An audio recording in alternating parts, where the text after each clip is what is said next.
I'm the gig geezer in Wood Lane. And when I'm out there doing my gig hustle, I'm out there to make some money. I want to help you maximize your gig hustle.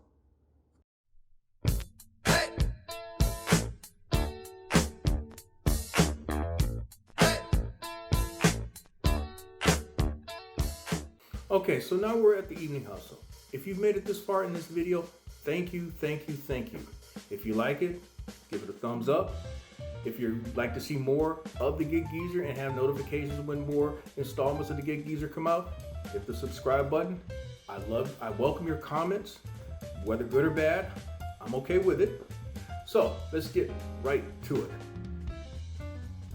Now, I didn't have any live footage as I did in the first half hustle for a lot of reasons though. But what I do have are the screenshots of the completed orders. And so I'm going to take you through them and you'll see what I did for today. Coming out the gate, I started at 5:15 and I got caught a stacked order from Grubhub. It was at Jersey Mike and Croy Burger, or the actual building is called Burger IM. But you know, a lot of these places have these online storefronts, and so they have multiple names and so forth. That said, these two orders totaled $19.32. So I'm feeling pretty good. You know, within the first 30 minutes, I got $19, $20. Hey, let's see if we can try to connect the dots and all. That's the whole thing about when you're out there multi-apping, you're looking to connect the dots to the next one and hopefully getting two at a time or maybe even three. Okay, so with $19.32, pretty much in about 20-30 minutes, I'm thinking, okay, we might be able to do something, but you just never know when you're out there. Now, what happened was I ended up driving for a couple more minutes and started to get a little antsy, didn't see anything worth my while, and then a DoorDash came up. And it was back towards where I started, but it was taking me back up to where I had dropped off. I had picked up the Grubhub orders. Well, that one went for $9. I was okay with it. So we're looking at closing in on an hour and I'm at $28.32. But guess what? After dropping off that DoorDash order, it was kind of silent. And so I get antsy again. And so I figured, well, maybe I need to migrate towards the downtown area because, you know, there's a lot of people in downtown. It's where the colleges are. It's where all the young or young upwardly mobile professionals are. It's where a lot of high, you know, people who have the means to spend a little money are located. As it turned out, I got a Bike Squad order that took me again back, actually not far from Hooters. And that Bike Squad order turned out to be for $11.62. Now, upon picking up that order, I happened to catch, guess what? A Grubhub. And that Grubhub was for $9. Now, the thing is, as I've explained to folk, at least in private conversation, I've yet to do at this point in the Gig Geezer videos though, but one of the biggest complaints about Bike Squad is the fact that you don't know where you're going until you click order has been picked up. It gives you no indication whatsoever. I've spoken to someone who's a rep from Bike Squad, a local rep from Bike Squad, and he says that the folk in Minnesota are adamant about not changing that particular facet of their app. So, what happened was, the Bike Squad order took me slightly off direction from where the Grubhub order was going. But fortunately, the Grubhub order gave me enough time to get it there after dropping off the Bike Squad order. So I never was concerned about the possibility of getting a friendly, well-written email from Grubhub about delaying orders. Now, After dropping off the Grubhub order, I'm low on gas. I'm still not making any money now. I've been out for an hour and a half, and I'm at about $49 and change. An hour and a half, pushing 2 hours, and I'm at $49 and change. That's not geezer type money. And for all the shit that I talk about being a multi-apper and cherry picker, I'm not doing too well at this juncture.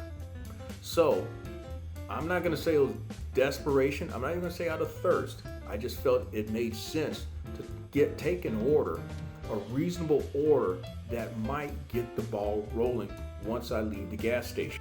As I approach the gas station, I happen to accept a DoorDash order.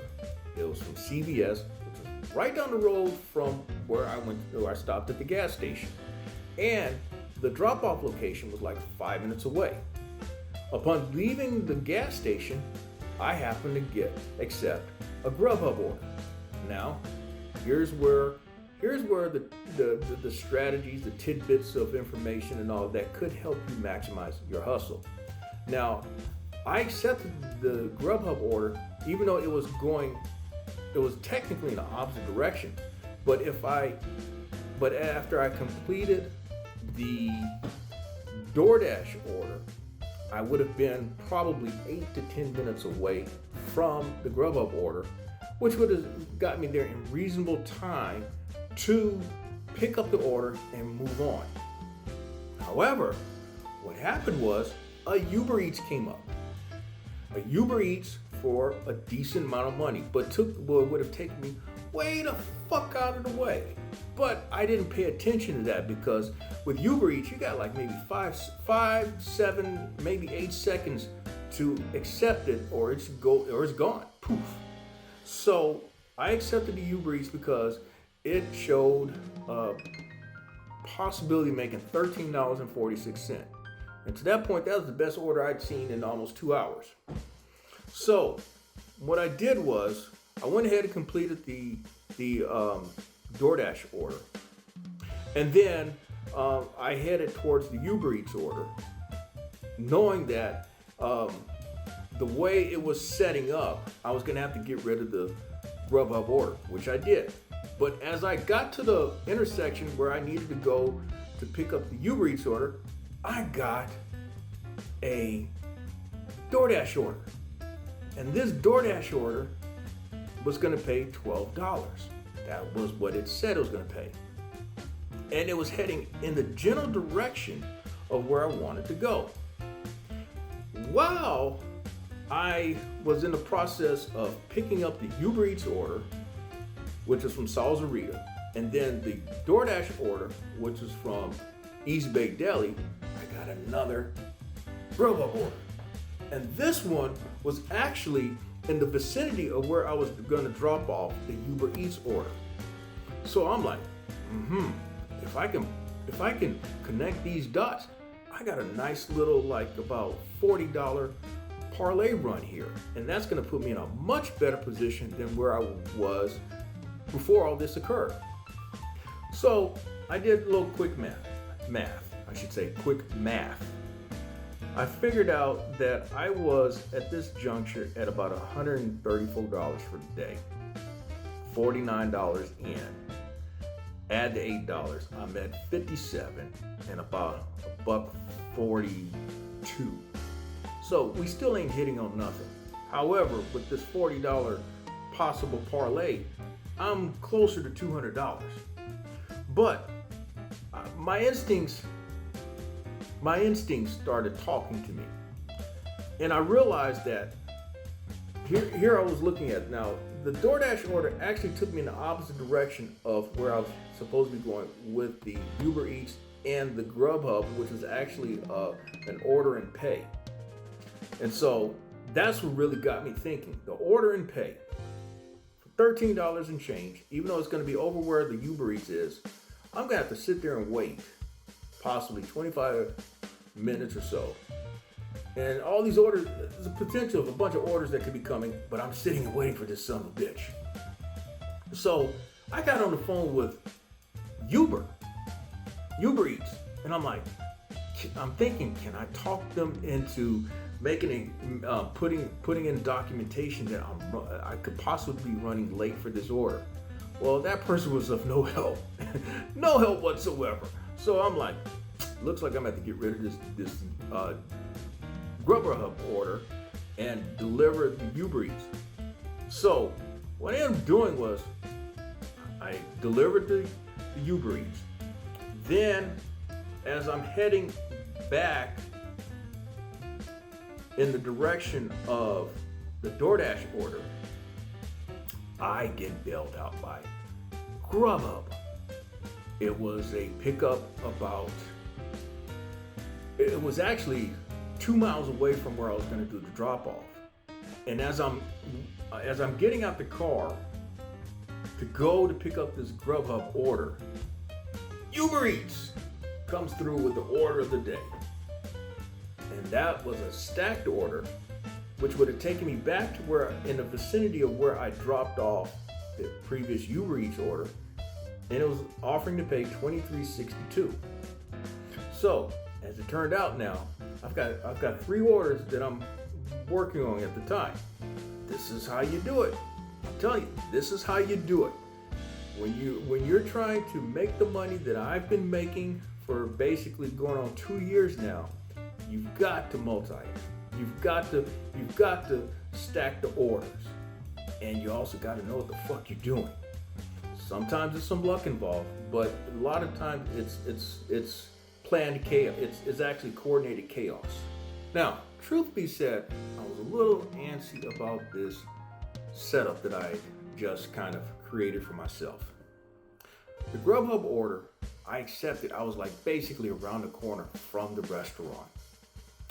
And when I got there, I had to wait basically 10 minutes for this order. But I still had the DoorDash to drop off, which is about 2 miles away. And I still had the Uber Eats stacked order, where I really still didn't know where the first order was going to be dropped off. But I knew in the vicinity of where the second order was going to drop off, because that's the way the app does it. So I caught a break. With Grubhub being 2 miles from DoorDash, and the fact that I was able to deliver the DoorDash order with probably 3 or 4 minutes to spare without hitting a contract violation. From there, I went to pick up the Uber Eats order, which was actually on the way to dropping off the Grubhub order. And as it turned out, the Uber Eats order, the first of the 2 Uber Eats orders, was about 8 minutes away from the Grubhub order that I was to drop off. And then from there, I was good. So as it turned out, the evening hustle made $115.99 for 3.5 hours of work. The first half hustle, actually, when I went back in and did all the math, it was $85.89 for also roughly 3.5 hours. But actually, the evening hustle, it was 3.25 hours, because I started at 5:15 and I was done about 9:30. So altogether, the geezer did $201.88. And for the week, that put the geezer, at the time I did this, the geezer was at $991.21 for 5 days. So that's a little below pace if you're looking to do $200 a day. But at the same time, it's a realistic number going into a Saturday and Sunday on a holiday weekend. So it's actually a pretty good setup. It's not great numbers, but it's not urgently bad numbers as well. It is highly conceivable that I can end up at $1,400 for the week just doing ordinary geezer type day. Thank you for checking out this segment of the Gig Geezer. Hopefully the content I've provided in this segment will be of help in your gig hustle. Hey, click that subscribe button so that you can receive notifications of future Gig Geezer segments. Also, hit that like button. And if you have any questions or you'd like to pass useful information on to the Gig Geezer, you can email me at giggeezer3.5@gmail.com.